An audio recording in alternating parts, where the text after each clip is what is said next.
G'day Guardians, it's Matt here, and in today's video, we're going to be discussing the top 5 hand cannons that you'll want by your side heading into Grandmasters this season.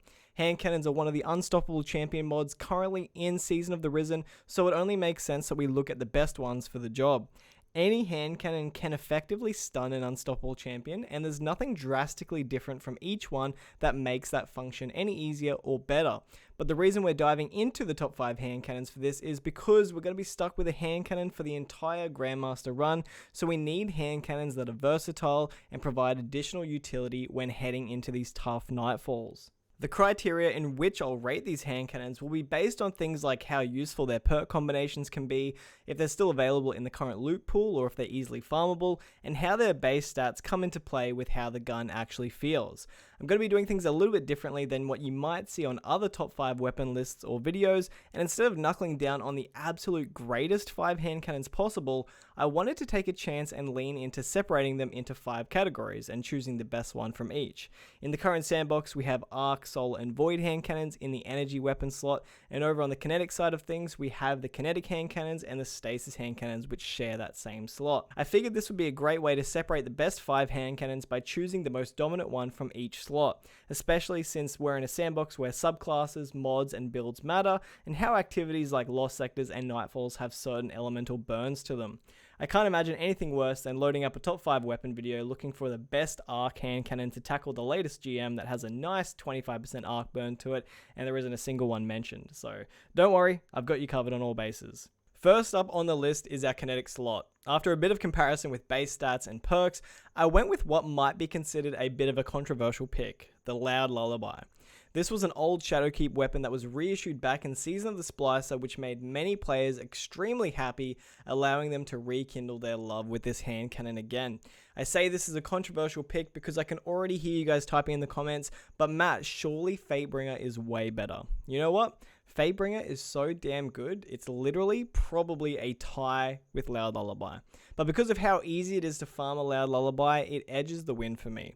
Getting yourself an adept Fatebringer is just as good, but obviously you'll need to tackle Master Vault of Glass if you haven't already, and since we're still relatively early into this season, getting yourself one can be a bit tricky with how weak that you'll feel inside of it.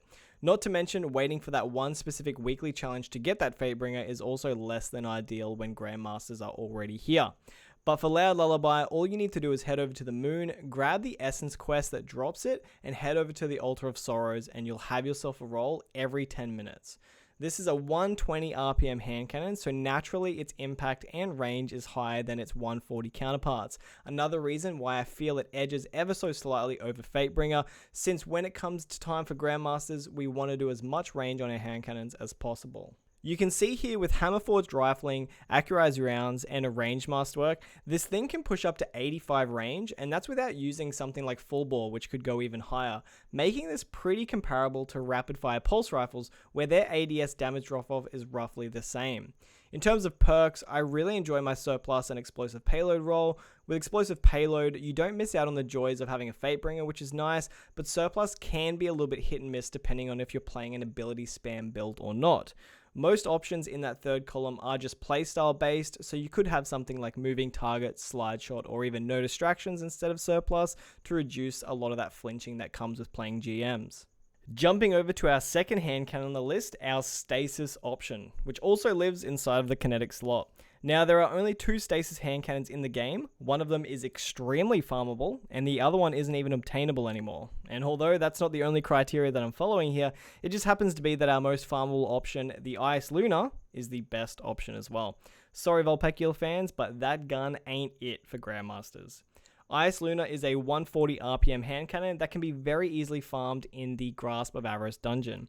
If you take a look at the loot pool, it drops from the boss encounter at the end, and lucky for you, this dungeon rewards players with 2 pieces of loot each time they complete it, making it quite easy to farm. Since it's well sought after from PvP players as well, there's a good chance that someone on LFG or within your own clan has a checkpoint so that you can farm rolls every 5 minutes or so. In terms of roles that'll assist you inside of a Grandmaster setting, the classic Outlaw Headstone is nice. Headstone creating some nice synergies with the Stasis subclass, whilst also being able to provide some resist with certain Stasis fragments. There's also Rapid Hit and Kill Clip, which will allow you to burn through any red bars through the GM with that nice 30% damage buff, and if that GM also has an additional 25% Stasis burn on a particular week's Nightfall, you'll be mowing down those adds no problem. Now for the best arc hand cannon. We're looking at a very highly contested spot with some amazing options to consider.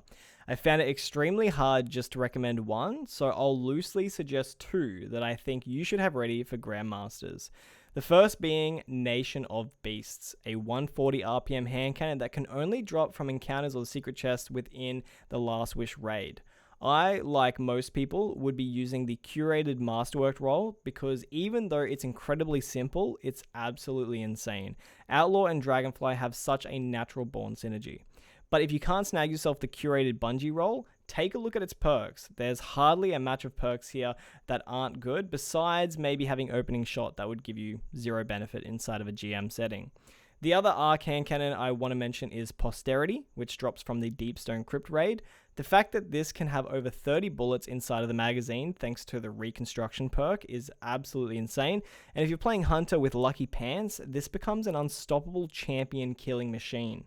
It is a 180 RPM hand cannon, and I do find 180s can fall a little short in harder content, but for me personally, this Reconstruction Rampage role does hold up nicely. If you take a peek over on LightGG, there's no surprise that these two hand cannons are almost evenly tied with the highest rating in PvE. Alright, now for what's on everyone's mind right now, Void. There's 3 Void options in the game. There's Bottom Dollar, the Ikelos hand cannon, and Palindrome. And I'm so terribly sorry to say, but the Ikelos hand cannon takes the cake here. It's a 180 RPM, and with triple tap Vorpal weapon, it's undoubtedly the best Void hand cannon to take down unstoppable champions in Grandmasters this season. Again, if you're a hunter that runs Lucky Pants inside of GMs, then you'll be absolutely shredding with this hand cannon. Unfortunately, it isn't available anymore within the world loot pool, so if you didn't acquire one before Witch Queen, then you will have to go without. That's where your alternatives come in though, Bottom Dollar and Palindrome. But that might be some more bad news. If you didn't get a Palindrome last season, then you will have to wait until these first 6 weeks of GMs are done before the loot cycles in the old Nightfall weapons, which does leave you with one final option, the Bottom Dollar. One reason I rate the Ikelos hand cannon over something like Bottom Dollar is Bottom Dollar has a long list of perks within each column, so targeting a desired role is near impossible. Thankfully, you can focus your Gambit engrams for a little bit of a hefty cost, but it's well worth it if you don't have the Ikelos hand cannon or a Palindrome to pull out. The Ikelos hand cannon also features the widely popular Seraph rounds, which are really good in high-end content, causing flinch to adds, ricochet rounds, armor-piercing rounds, and increases damage fall-off by approximately 2 meters, which is exactly what we want and need inside of the GM setting. And now, for our very last option, the 5th hand cannon that I recommend taking into GMs this season, and that is Annual Skate for our solo option. Annual Skate is a 140 RPM hand cannon that was a world drop last season, but has frequently appeared in Banshee and Zer's gun shops since Witch Queen has arrived. I don't have a lot to say about Annual Skate or the role I particularly love using, besides the fact that it just feels incredibly reliable to use. It feels ridiculously solid inside of endgame content, and with explosive payload again, just such a welcomed perk for Grandmasters when dealing with champions. Being a 140 RPM hand cannon, these naturally come with a straight vertical or a near vertical recoil pattern, making heavy use inside of GMs a lot easier. And let's be real, when we're talking hand cannons and taking them inside of Grandmasters or endgame activities, we're shooting non-stop. Hand cannons deal very little damage to endgame enemies. The last thing we want to worry about is controlling recoil. I wouldn't overly be picky with perks since it isn't obtainable anymore. But I know Zer sold a really mean PvE role last week which had triple tap on it, which is definitely a certified champion killer. If you're flat out of luck and don't have a solo option for Grandmasters, the Garden of Salvation raid has a very PvP perk-focused hand cannon called Ancient Gospel, or you can get a guaranteed Frontier's Cry from this season's Iron Banner Quest 2. Both can serve you reasonably well if you're in need of a solo hand cannon. But that's all from me, guys. If this list of hand cannons helped prep you a little bit for GM season, then please consider dropping the video a like. Roguey and I, who run this channel, have been working tirelessly to bring out some of the best content that we can possibly make since Witch Queen has dropped, and we're absolutely loving the process thus far. I also just wanted to thank you all so much for the support on our channel that we have received over these last few weeks. Hitting 2,000 subscribers is no easy feat. I'll catch you in the next one, and as always, take it easy, Guardians.